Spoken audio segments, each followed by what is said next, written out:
Hi friends, I'm Jake. And I'm Miss. And you're watching Board Down Under's review of Summoner Wars, the 2nd edition. Let's get into it.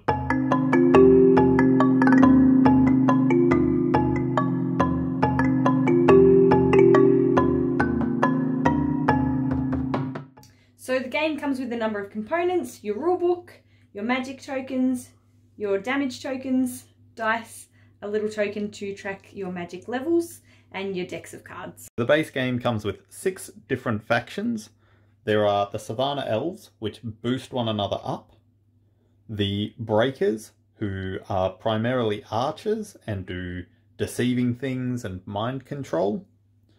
The Goblins, who swarm your opponent and overrun them with cheap little units. The Vanguards, who are like paladins, they have strong high hit point units that heal. The Polar Dwarves, who focus on having structures and gates that are also units that move across the board slowly and just gradually push your opponent into a corner. And the Fallen Kingdom, who are like undead. They inflict self-harm upon themselves and resurrect units and that sort of thing. Your deck consists of 6 different types of cards. You have your units, which are the ones that are on the board moving and fighting for you, and they're made up of your summoner unit, who starts on the board, common units that you have a lot of, and champion units, which you'll have 3 of, and these ones are a bit stronger than your other units. You've also got gates in your deck, which you'll build onto the board so that you can summon things near them, as well as events. And the events again are made up of 2 different types: the standard events and the epic events, which are a bit stronger. A unit consists of multiple different things. We've got their title, what type they are, what faction they're from. We've got the cost in magic points. We've got their hit points. We've got what type they are in terms of deck building. We've got any special abilities that they might have, how many dice they get to roll, and what symbol we're looking for on each of those dice to make a successful hit. So for example, rolling this would give us 2 damage on this particular card. Rolling this, looking for bows for this particular card, would only give us 1 damage. To set up the board, you find the summoner from your deck, and on the back of that, it will have the starting units you need and where to place them. The game will play out in repeated rounds of 6 phases, where you will summon, funny that, units, structures, and events from your hand using the magic that you've gained from doing unsavory things in previous rounds. You'll move up to 3 units per turn to a maximum of 2 adjacent spaces. Choose up to 3 lucky winners to attack enemies and roll hopefully handfuls of dice. This is the point where you'll sob into your face mask as you realise these are not the symbols you're looking for. Any cards of your opponents that you send packing earn you 1 magic. Unsavoury thing number 1. At the end of your turn, you may betray the heart of the cards by discarding any number of the remaining cards in your hand for 1 magic each. Unsavoury thing number 2, and the last. Then draw back to 5 cards in hand and sit back while your opponent disrupts all that solid planning that you'd carefully done. And that's Summoner Wars 2nd edition. Play passes back and forth until someone's summoner is dead. Important to note, once you've drawn the last of your cards, you can use the cards that are in your hand. You can use what's on the board to attack. But until someone's summoner is dead, the game is not over, and you won't get to draw any other cards. This creates an interesting decision between selling your deck soul for magic points quickly or tentatively discarding 1 or 2 just to play cards on a needs basis. One thing's for sure, you don't want to get caught with your pants down and your deck out of cards if you're not able to deal the finishing blow soon. Okay, so I guess let's start with the look and the feel of the game. What are your thoughts there? Yeah, so I think Summoner Wars looks beautiful. I really like the cartoon kind of aesthetic. I've played so many games that have a really dark, grungy theme, and the vibrant colours here, really it's just so lighthearted. It's easy to get it out with anyone to play with. It doesn't offend anyone, right? You know, the colours, you could essentially play this with children. it's nice. I really like it. It's a fun game to look at. It's just yeah, beautiful. Yeah, it's casual. Yeah, nice look and feel. Yeah, really nice look and feel. What about the actual components in the game, the different pieces that they give you? Yeah, so the components that come with this, so there's actually not a lot that sort of comes in the game. You've got 6 factions, so 6 decks of cards.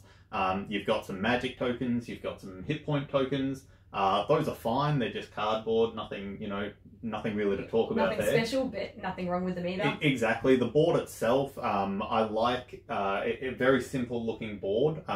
I love that the board actually has the turn layout, you know, printed on it on both sides there. Just a good reminder while you're playing. You're not going to forget what you're supposed to be doing. Yep, spot on. You just don't forget what's going on, you know, and very easy to get someone involved in the game. You basically set up, hit the ground, and run.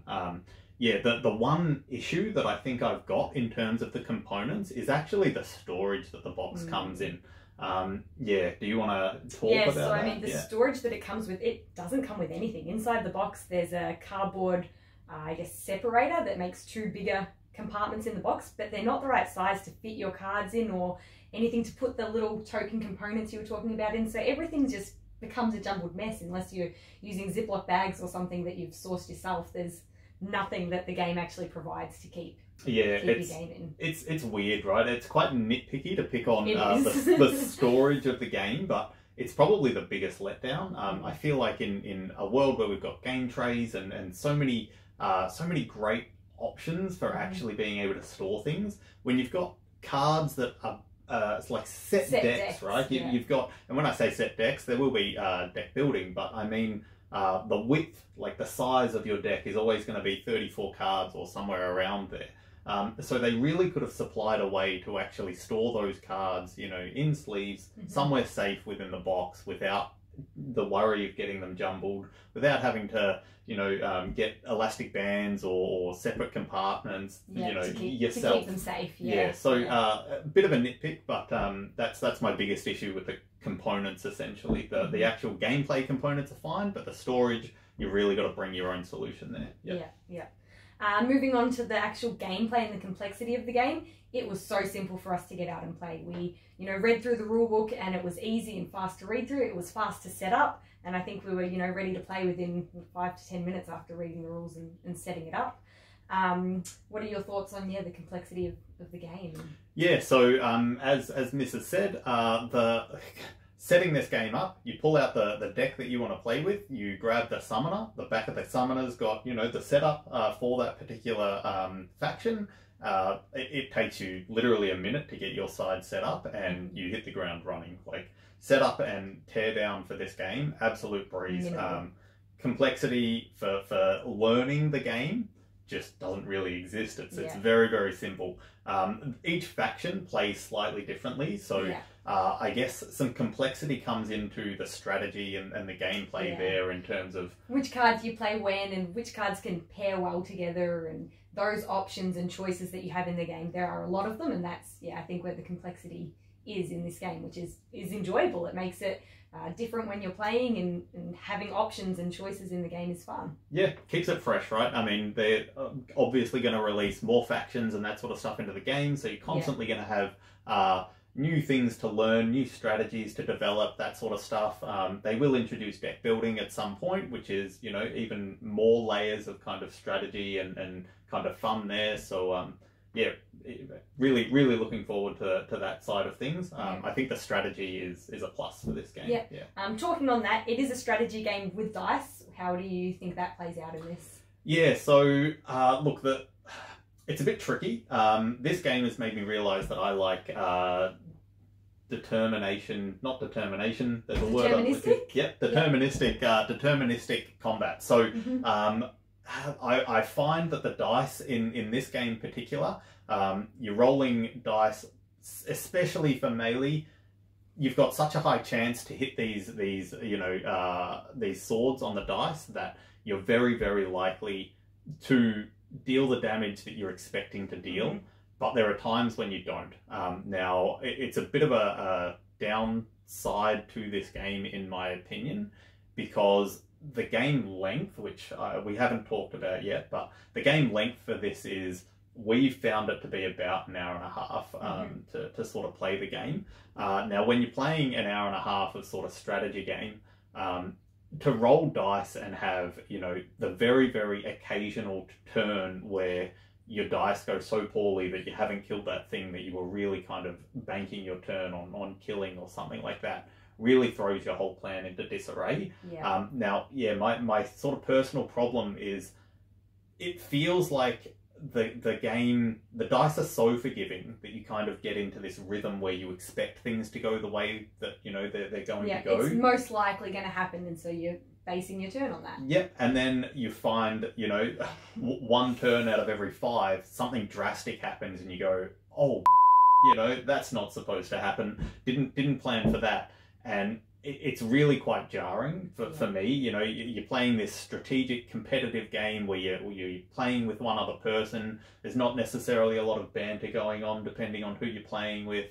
And then, yeah, you roll these dice and you get not rewarded, and that sucks. It feels really, really bad. And the flip side of that is that maybe you high roll on dice, but the high rolls in this game very rarely actually matter, because they don't have an impact on the outcome. Yeah, usually you're only attacking with 2 or 3 dice and you're hitting things that only have 2 or 3 hit points. So, you know, to high roll doesn't necessarily give you anything. You know, you're kind of expecting these things to happen.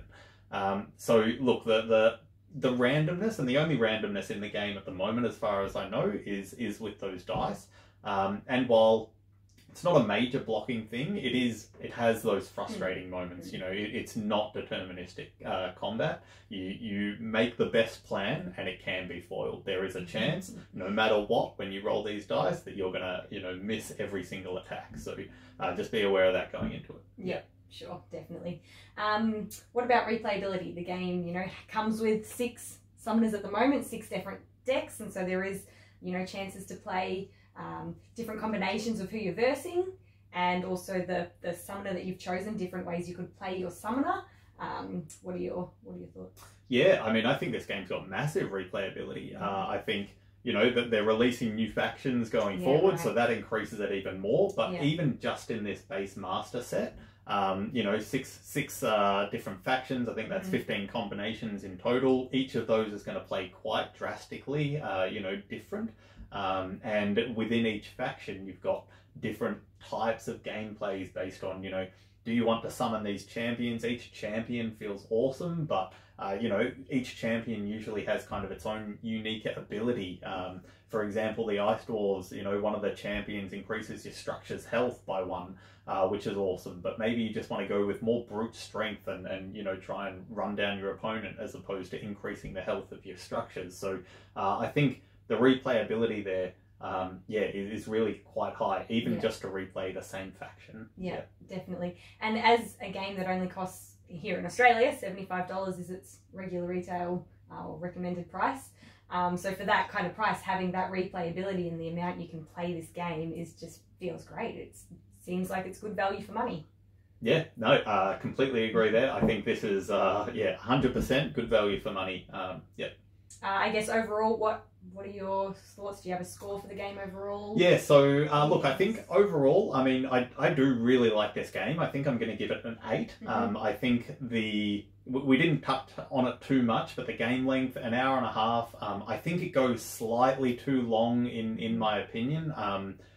For a game where, you know, it's essentially a card game, what I really am looking for here is to sit down, shuffle my deck, jump into it, have a back and forth with my opponent, and then, you know, win or lose, if we've got time, shuffle and hit the ground going again. Sure, have another go, try something else. And yeah, so the game length and the non-deterministic dice, which well, all dice are sort of non-deterministic, that's the whole point of dice, but the non-deterministic combat, you know, between those things, it drops it down a little from being, you know, a absolutely amazing game.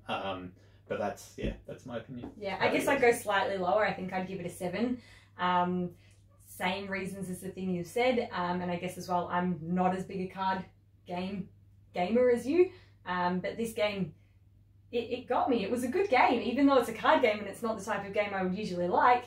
having the cards move on the board and just the different options you can do and pairing the cards, which didn't actually seem too tricky, I really enjoyed. So a 7 I think is a solid score, and I would recommend the game to anyone who enjoys card games and enjoy playing it. Cool. Fantastic. Well, you guys have been watching Board Down Under's review of Summoner Wars. Thank you very much. If you've liked the video, please feel free to subscribe and hit the like button. It'll help us out tremendously. See you next time.